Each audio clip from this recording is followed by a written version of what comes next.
Ô hiver sacré, hiver féerique, hiver merveilleux de Moscou. Toi qui recouvres la ville d'un manteau de neige et qui donne envie à tous ses résidents que ce soit déjà le printemps. Oui, c'est un petit peu une vidéo aujourd'hui un petit peu en mood. C'est presque l'hiver, regardez. Pas vraiment beaucoup de neige encore. Mais il fait -9.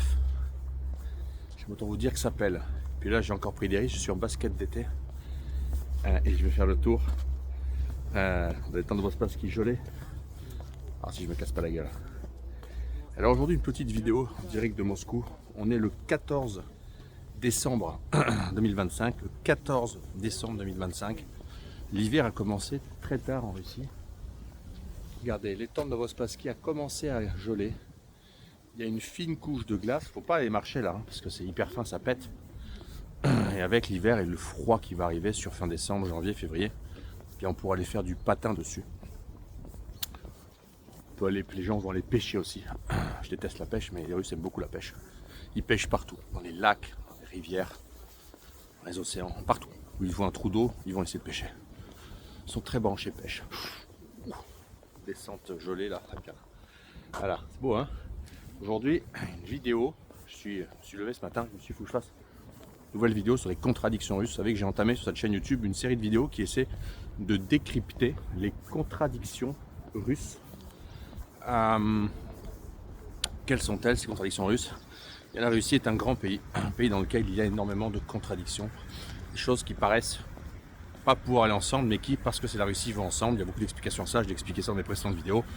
Il y a le fait que la Russie soit grand, varié, avec une expérience historique récente, ultra chaotique et surtout ultra accélérée par rapport à une espèce de développement assez lent et ultra stabilisé de l'Europe occidentale. Donc il en résulte un espèce d'ensemble compliqué, opaque, illisible, mystérieux, dur à comprendre, irrationnel. C'est la Russie d'aujourd'hui. C'est très compliqué la Russie d'aujourd'hui pour les esprits occidentaux, cartésiens, carrés, qui veulent toujours expliquer tout.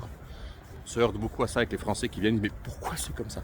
C'est pas logique. Ben non, c'est pas logique, c'est la Russie en fait. La Russie n'est pas logique.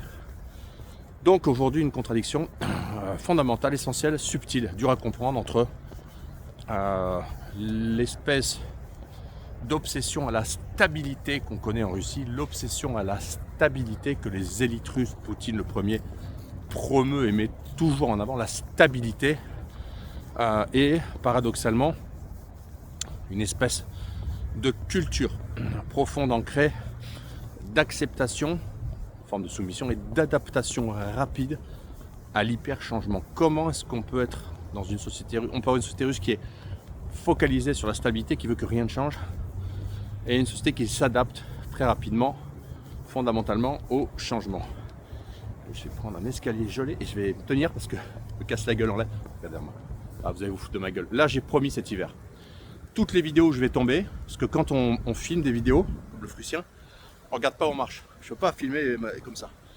Donc cet hiver, je vais plausiblement tomber plusieurs fois. J'ai promis à un de mes lecteurs, si je tombe, je ne couperai pas. L'année dernière, j'étais tombé 2 fois. J'avais refait la vidéo. Mal au dos et tout, on recommence à zéro. Bonjour, bienvenue sur la vidéo machin. Non, non, non, cette année on fera pas comme ça. No way. No passaran. No future. Regardez les temps. L'hiver. L'hiver russe. Monastère orthodoxe, les coupoles bleues et dorées, le Frussien, la glace, le froid. Voilà. Puis là vous avez un gamin en train de... Vous voyez derrière moi là, en train de faire casser la glace. Alors, qu'est-ce que c'est la stabilité dans la tête des Russes? D'où ça vient cette stabilité? Qu'est-ce que ça veut dire la stabilité? Pour les Russes, l'expérience récente, 85 ans, de 1900, on va dire 1915, 1917, Union soviétique, au chaos des années 90, ça s'est calmé, ça s'est tassé vers 2005-2010, donc c'est presque 100 ans. Hein. Ce siècle a été un siècle de crainte, d'instabilité, de stress, d'inquiétude du lendemain, de non-visibilité, d'inquiétude pour ses enfants, pour sa femme, pour ses parents. Un siècle sans retraite, sans argent. Un siècle difficile, l'effondrement de l'URSS, changement de pays, vous imaginez ça? Vous vous réveillez un matin, vous avez changé de pays. Vous étiez russe au Kazakhstan, vous étiez instant soviétique, vous êtes devenu un étranger, vous n'êtes plus chez vous. Vous n'avez plus de papier. Votre monnaie s'est cassée la gueule, les banques ont fait faillite. Après, c'est la mafia.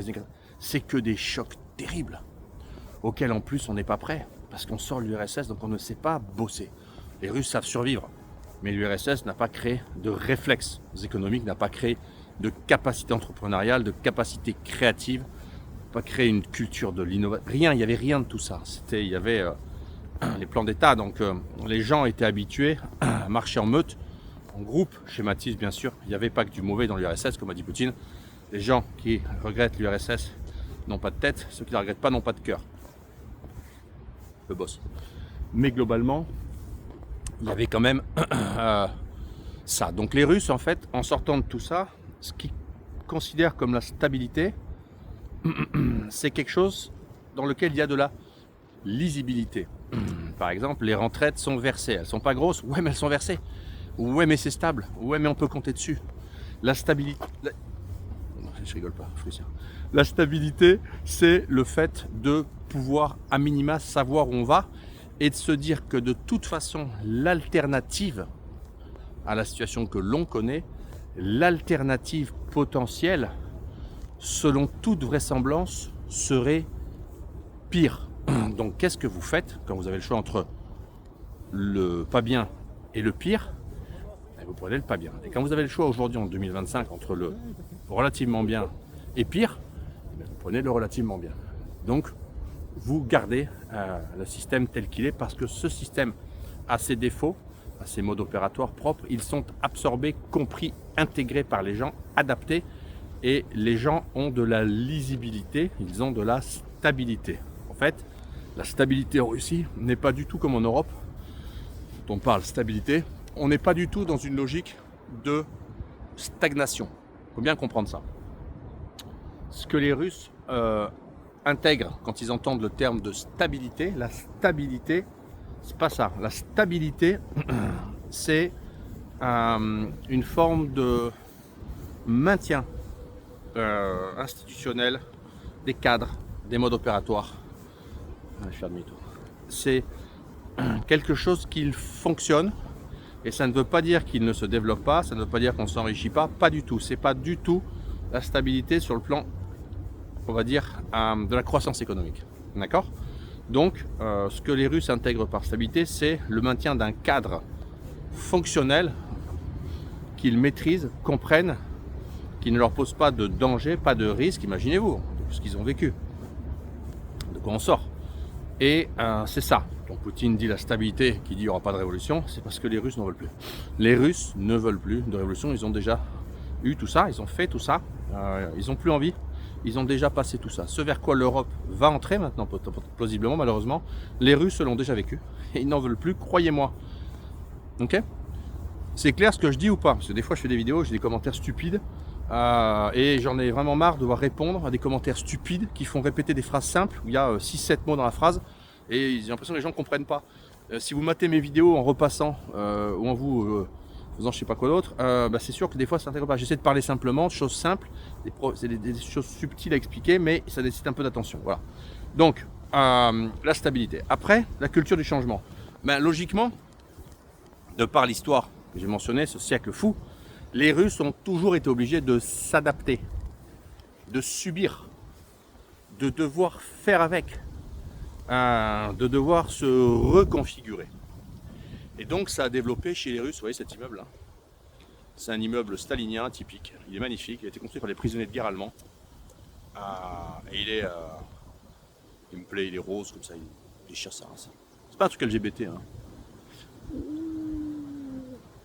Bon hein. Vous vous rappelez les vidéos cet été, il faisait beau, il faisait chaud et des filles en jupe. Fini pour plusieurs mois. Fini, l'horreur. Lucien va se les peler pour vous, les vidéos dehors. Moi je continue les vidéos dehors tout l'hiver. Je suis pas comme ces mecs du sud là, de Krasnodar qui dès qu'il fait 15 degrés ils sont en pull, ils font des vidéos dans les salons. Non, c'est pas ça la Russie. C'est pas ça la Russie. La Russie c'est l'hiver, froid. Alors, Ah, le mec du sud de Krasnodar, il va se faire cette vidéo. Mon copain, je plaisante. Hein. Donc, l'adaptation. Cette histoire récente, terrible, a fait que les Russes ont dû toujours développer une culture de survie, d'adaptation, et une culture de survie, d'adaptation qui n'a jamais intégré le fait de devoir attendre du soutien, de l'aide de l'État. Une survie individuelle, seule. Et donc les Russes ont une culture d'appropriation du changement qui est beaucoup plus forte que les Européens parce qu'ils l'ont subi récemment. Ils ont morflé, hein. Vous ne vous rendez pas compte ce qu'ils ont vécu. Hein. La fin du communisme, années 80, la fin du communisme, années 90. Et maintenant la Russie de Poutine avec les robots dans l'espace et tout.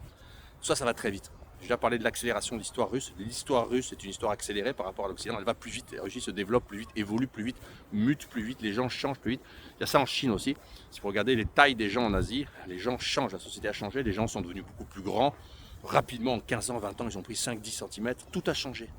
Les tailles des lits, tout a changé en fait dans la société. La taille des appartements, il faut s'adapter. Les comportements familiaux, tout a changé. Tout change très vite. Alors, cette culture du changement, et de l'adaptation, eh bien, elle est présente chez les Russes. Et il y a aussi un autre truc qui est, je ne sais pas d'où ça vient, c'est peut-être la culture scientifique profonde russe, c'est que les Russes sont très technophiles. Donc, l'adaptation au changement, la culture du changement sur le point de vue technologique, s'est faite aussi de façon ultra rapide. Je veux dire que ça pèle, du vent, il fait -10. Et donc, les Russes, en fait, ont cette espèce de culture incroyable du changement, d'adaptation et d'une culture technophile très forte. Et ça c'est vraiment aussi quelque chose de fort. C'est-à-dire qu'en fait, quand ils ressentent... En fait, les Russes, ils ont l'habitude de subir. Ils ont développé la résilience parce qu'ils ne peuvent pas influer sur l'histoire. Vous imaginez qu'un grand pays comme l'Union soviétique s'effondre, qu'est-ce que vous voulez faire? Vous imaginez que les années 90, des groupes mafieux tout puissants prennent le pouvoir. Qu'est-ce que vous voulez faire? Voilà. Vous imaginez que votre pays entre en opération militaire spéciale. Qu'est-ce que vous voulez faire? Etc. Donc les gens, ils font avec des nouvelles configurations. Ils ont cette capacité de débrouille. Et c'est ça qu'a été l'erreur aussi des Occidentaux lors du déclenchement de la grande guerre économique de 2022 contre la Russie, les sanctions. Il y a vraiment eu un problème parce que j'avais parlé de ça avec Maria Boutina, députée russe. Elle m'a dit, tu comprends Sacha? Elle me dit, je la tutoie, hein. Elle me dit, tu comprends Sacha?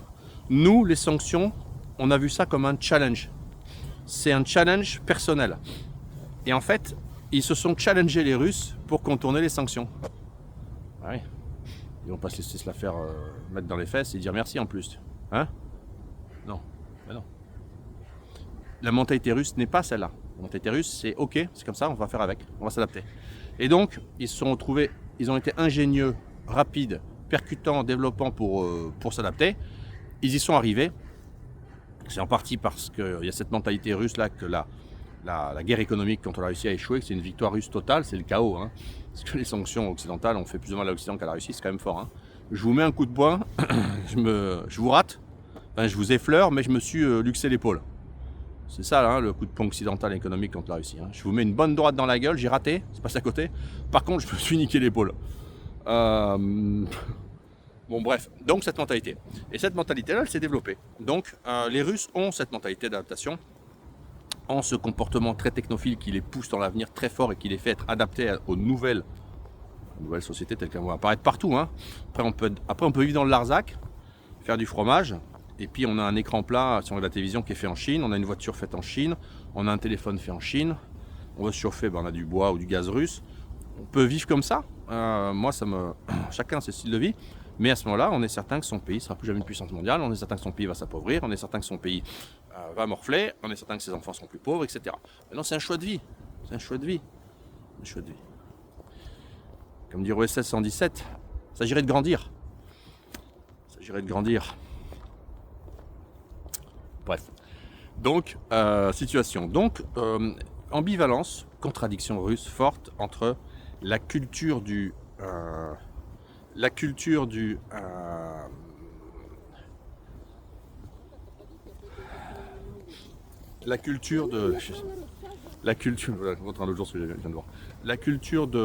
en fait une espèce de volonté de stabilité forte ancrée parce qu'on sait ce qu'elle a de bon et on sait ce qu'il y a de mauvais, le changement qui en général n'est pas bon parce qu'on l'a vécu, et une capacité ultra forte, rapide, de rebond, de souplesse comportementale, de pouvoir s'adapter à tous les changements, quels qu'ils soient, et de les absorber. Et ça, c'est vraiment les contradictions russes.